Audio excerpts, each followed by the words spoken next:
Hello friends, आपका स्वागत है स्टडी फॉर जीकेएनजीएस में। आज की इस वीडियो में हम मुहावरे एवं लोकोक्तियों के वस्तुनिष्ठ रूप का अध्ययन करेंगे। नीचे मुहावरों के अर्थ के रूप में चार विकल्प दिए गए हैं। इनमें से एक सही है और सही विकल्प आपको चुनना है। पहला जो हो जाएगा वो है स्वार्थ सिद्ध करना, यानी कि इस वाक्य को व्यक्त करने वाला मुहावरा है निम्नलिखित में से कौन सा है। तो इसका आंसर हो जाएगा डी, उल्लू सीधा करना। अगला क्वेश्चन हो जाएगा आत्मनिर्भर होना, वाक्य को सही अभिव्यक्ति देने वाला मुहावरा कौन सा है। तो इसका आंसर हो जाएगा डी, अपने पैरों पर खड़ा होना। अगला है अपनी प्रशंसा करना, अपनी प्रशंसा करना वाक्य को ठीक करने वाला मुहावरा निम्नलिखित में से कौन सा है। तो इसका आंसर हो जाएगा सी, अपने मुंह मियाँ मिट्ठू बनना, यानी कि स्वयं की ही बड़ाई करना, प्रशंसा करना। अगला क्वेश्चन है चौथा, धोखा देना, वाक्य की अभिव्यक्ति निम्नलिखित में से किस मुहावरे के द्वारा की जाती है। तो चौथे का जो आंसर हो जाएगा वो है सी, आंखों में धूल झोंकना। धोखा देना का अर्थ हो जाएगा आंखों में धूल झोंकना। पांचवा क्वेश्चन है बुद्धि भ्रमित होना, वाक्य को व्यक्त करने वाला मुहावरा निम्नलिखित में से कौन सा है। तो पांचवे का जो आंसर हो जाएगा वो है बी, अक्ल पर पत्थर पड़ना। अगला है छठा क्वेश्चन है एकमात्र सहारा, या एकमात्र सहारे को उचित अभिव्यक्ति देने वाला मुहावरा निम्नलिखित में से कौन सा रहेगा। तो इसका आंसर हो जाएगा, छठे का आंसर हो जाएगा डी, अंधे की लाठी, यानी कि एकमात्र सहारा। अगला क्वेश्चन है सातवां क्वेश्चन है अत्यधिक प्रिय पुत्र को निम्नलिखित में से किस मुहावरे से अभिव्यक्त किया जा सकता है। तो जो सातवें का आंसर हो जाएगा वो है डी, आंखों का तारा होना, यानी कि अत्यंत प्रिय होना या अत्यधिक प्रिय होना या अत्यधिक प्रिय पुत्र होना, ये क्या हो जाएगा, आंखों का तारा होना।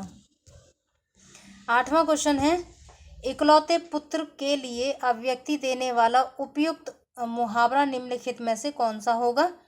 तो आठवें का जो आंसर हो जाएगा वो है बी, अंधेरे घर का दीपक।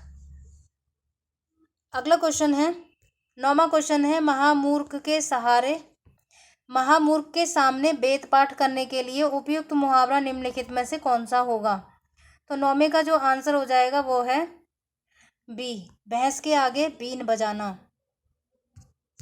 अगला क्वेश्चन है 10वां, राम की दृष्टि में अब श्याम का कोई महत्व नहीं रहा है, इस घटना को व्यक्त करने के लिए आप निम्नलिखित में से कौन सा मुहावरा प्रयुक्त करेंगे। तो 10वें का जो आंसर हो जाएगा वो है सी, आंखों से गिरना। अगला क्वेश्चन है मित्रता का स्वांग करके शत्रुतापूर्ण कार्य करना, इसके लिए किसी उचित मुहावरे की खोज कीजिए। तो 11वें का जो आंसर हो जाएगा वो है सी, आस्तीन का सांप होना। अगला क्वेश्चन है प्रेम हो जाने के भाव को प्रदर्शित करने वाला मुहावरा निम्नलिखित में से कौन सा होगा। तो 12वें का जो आंसर हो जाएगा वो है बी, आंखें लड़ना। अगला क्वेश्चन है 13वां क्वेश्चन है उपेक्षित करने के भाव को व्यक्त करने वाला मुहावरा कौन सा है। तो 13वें का जो आंसर हो जाएगा वो है सी, आंखें फेर लेना, यानी कि उपेक्षित भाव से देखना या उपेक्षित करना, ये क्या है, आंखें फेर लेना। 14वां क्वेश्चन है कभी कभी अत्यधिक हानि हो जाने पर भी सुख का अनुभव किया जाता है, ऐसी स्थिति को प्रदर्शित करने वाला मुहावरा निम्नलिखित में से कौन सा होगा। 14वें का आंसर हो जाएगा सी, आंख फूटी पीर गई। 15वां क्वेश्चन है अत्यधिक ऊंचाई को प्रदर्शित करने वाला मुहावरा निम्नलिखित में से कौन सा होगा। तो 15वें का जो आंसर हो जाएगा वो है बी, आकाश से बातें करना। 16वां क्वेश्चन है असंभव कार्य संपन्न कर देने पर बहुधा जिस मुहावरे का प्रयोग किया जाता है वह कौन सा है।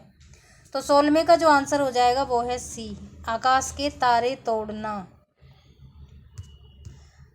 17वां क्वेश्चन है कतराना अथवा मुंह छिपाने के भाव को व्यक्त करने वाला मुहावरा निम्नलिखित में से कौन सा होगा।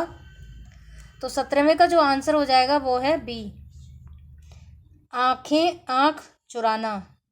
कतराना या फिर मुंह छिपाना, इसका अर्थ क्या हो जाएगा? आंखें चुराना या आंख चुराना। 18वां क्वेश्चन है, घमंड में सबको तुच्छ समझ लेने वाले व्यक्ति के संबंध में जो मुहावरा उपयोग किया जाता है वह निम्नलिखित में से कौन सा होगा?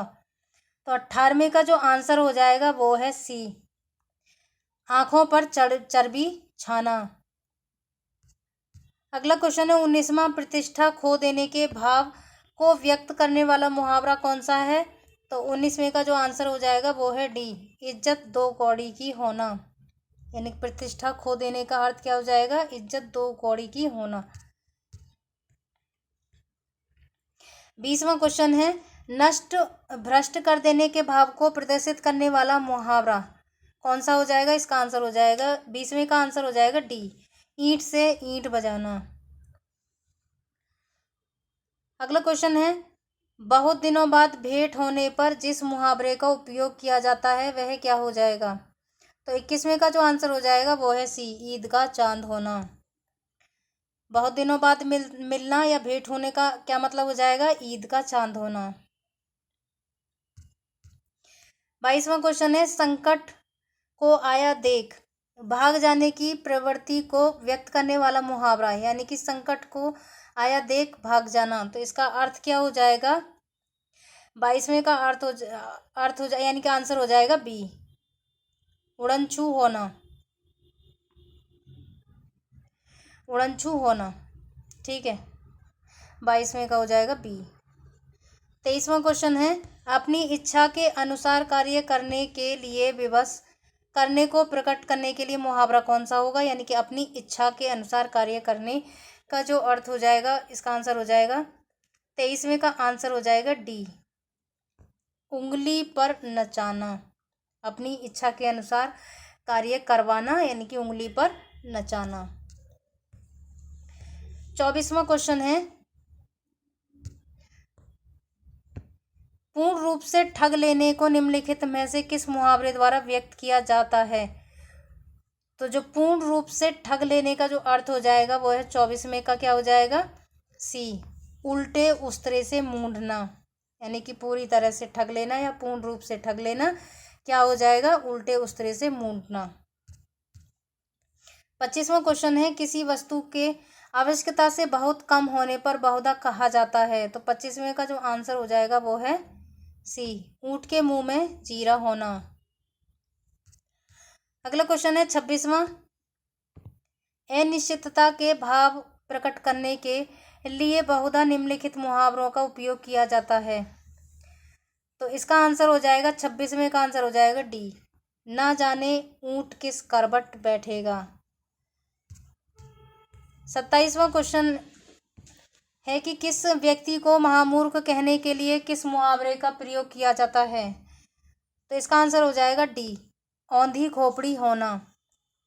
यानी कि किसी व्यक्ति को अगर महामूर्ख कहते हैं तो वो क्या है हो जाएगा? इसका अर्थ कि औंधी खोपड़ी का है या औंधी खोपड़ी का होना।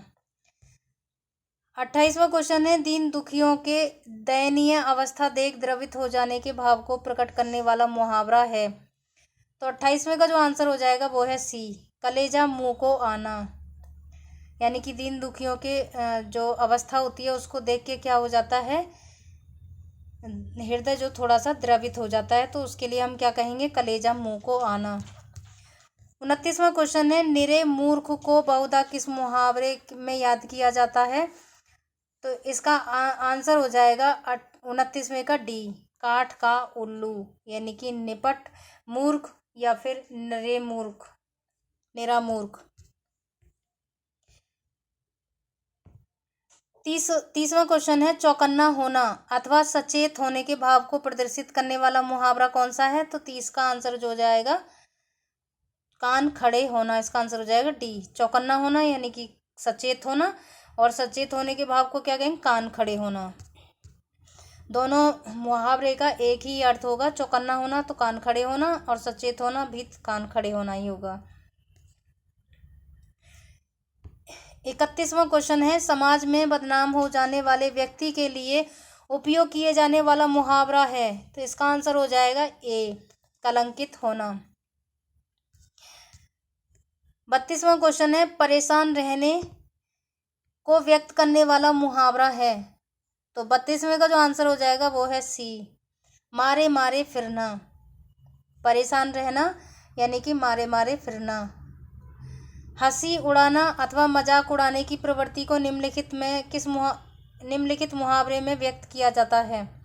तो 33वें का जो आंसर हो जाएगा वो है बी, खिल्ली उड़ाना, यानी कि हंसी उड़ाना, मजाक उड़ाना यानी कि खिल्ली उड़ाना। 34वां क्वेश्चन है, क्रोध व्यक्त करने के लिए बहुधा निम्नलिखित मुहावरे का प्रयोग किया जाता है। तो 34वें का जो आंसर हो जाएगा वो है बी, खून उबलना। क्रोधित होना, तो उसका क्या हो जाएगा, खून उबलना। 35वां क्वेश्चन है, जब कोई व्यक्ति अपनी इच्छा की पूर्ति के लिए किसी से अत्यधिक आग्रह करता है तो मुहावरे द्वारा उसे इस प्रकार व्यक्त किया जाता है। तो 35वें का जो आंसर हो जाएगा वो है बी, जिद पकड़ना। 36वां क्वेश्चन है, समय देखकर निर्णय बदलने के लिए मुहावरा है। तो 36वें का जो आंसर हो जाएगा वो है बी, हवा देखकर रुख बदलना। अगला क्वेश्चन है 37वां क्वेश्चन है, गुणवान का फटेहाल होना, इसको निम्नलिखित मुहावरे द्वारा व्यक्त किया जाता है। तो 37वें का जो आंसर हो जाएगा वो है बी, गुदड़ी में लाल होना, यानी गुणवान का फटेहाल होना, गुदड़ी में लाल होना। अगला क्वेश्चन है 38वां, बना बनाया काम बिगाड़ जाने पर बहुधा निम्नलिखित मुहावरे को कहा जाता है। तो 38वें का जो आंसर हो जाएगा वो है डी, गुड़ गोबर कर देना या गुड़ गोबर होना। 39वां क्वेश्चन है, वज्र मूर्ख को बहुधा निम्नलिखित मुहावरे से स्मरण किया जाता है। तो 39वें का जो आंसर हो जाएगा वो है डी, गोबर गणेश। अगला क्वेश्चन है 40वां क्वेश्चन है, दुखती नस को कुरेदना अथवा दुख को और कुछ कहकर अधिक दुखी कर देने के लिए मुहावरा होगा। तो 40वें का जो आंसर हो जाएगा वो है सी, घावों पर नमक छिड़कना या घाव पर नमक छिड़कना। 41वां क्वेश्चन है, बहुत अनुभवी व्यक्ति के लिए मुहावरा। तो 41वें का जो आंसर हो जाएगा वो है सी, बाल धूप में सफ़ेद ना होना, यानी कि बहुत अनुभवी व्यक्ति होना, यानी कि बाल धूप में सफ़ेद ना होना। 42वां क्वेश्चन है, बनावटी स्नेह प्रदर्शित करने के लिए किस मुहावरे का प्रयोग किया जाएगा। तो 42वें का जो आंसर हो जाएगा वो है डी, चिकनी चुपड़ी बातें करना। अगला क्वेश्चन है, घनिष्ठ संबंध को प्रकट करने वाला मुहावरा। 43वें का जो आंसर हो जाएगा वो है डी, चोली दामन का साथ होना। 44वां क्वेश्चन है, अपराध करना अथवा अकड़ के भाव को प्रकट करने वाला मुहावरा है। 44वें का आंसर हो जाएगा सी, चोरी और सीना चोरी। 45वां क्वेश्चन है और ये लास्ट रहेगा, अपने आश्रयदाता का विरोध करने की प्रवृत्ति को निम्नलिखित मुहावरे से व्यक्त किया जाता है। तो इसका आंसर हो जाएगा डी, पानी में रहकर मगर से बैर। ये सभी मोस्ट इम्पोर्टेंट मुहावरे हैं एग्जाम की दृष्टि से। कभी कभी मुहावरे इस तरह से भी पूछे जाते हैं, तो इस बात का ध्यान रखें। ये कुछ थोड़े हट के मुहावरे हैं, तो इस वीडियो को जरूर देखें। अगर आपको अच्छा लगे तो मेरे चैनल को सब्सक्राइब, लाइक, कमेंट जरूर करें। अगर कोई और क्वेरी हो, आपको किसी और विषय पे वीडियो चाहिए, तो आप उसके बारे में भी कमेंट कर सकते हैं।